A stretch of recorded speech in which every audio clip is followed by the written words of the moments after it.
जिंदगी में जियल काल कहिले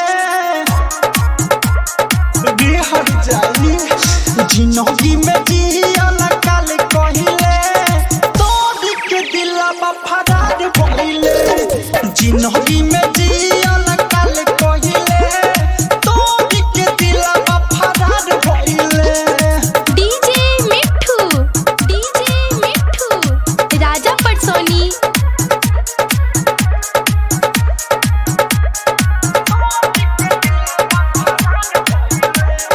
recording by Preeti digital recording studio Parsol Bazar.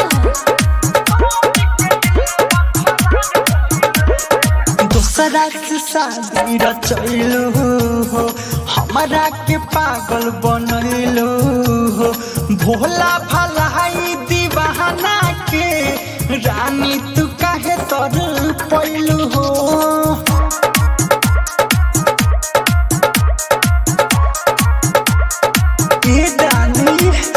दूसरा के शादी रचैलू हो हमारा के पागल बनैलू हो।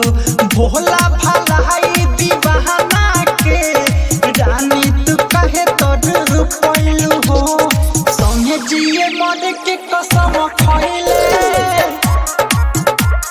सुना दे। संगे जिए मन के कसम खइले तोड़ के दिलवा फरार भइले। जिंदगी में जियल काल कहिले तोड़ के दिलवा फरार भइले।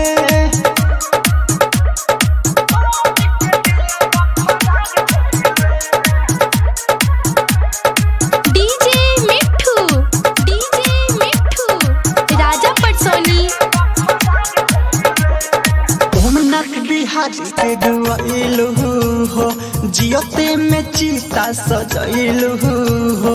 काहे छोड़ी के सिकंदर के वीरेंद्र के कोडा में समैलू हो।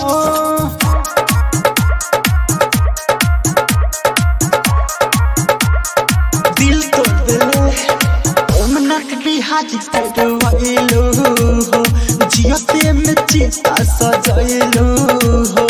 काहे छोड़ी के सिकंदर के वीरेंद्र के कोडा में समैलू हो। साथ में जिए के कसम खइले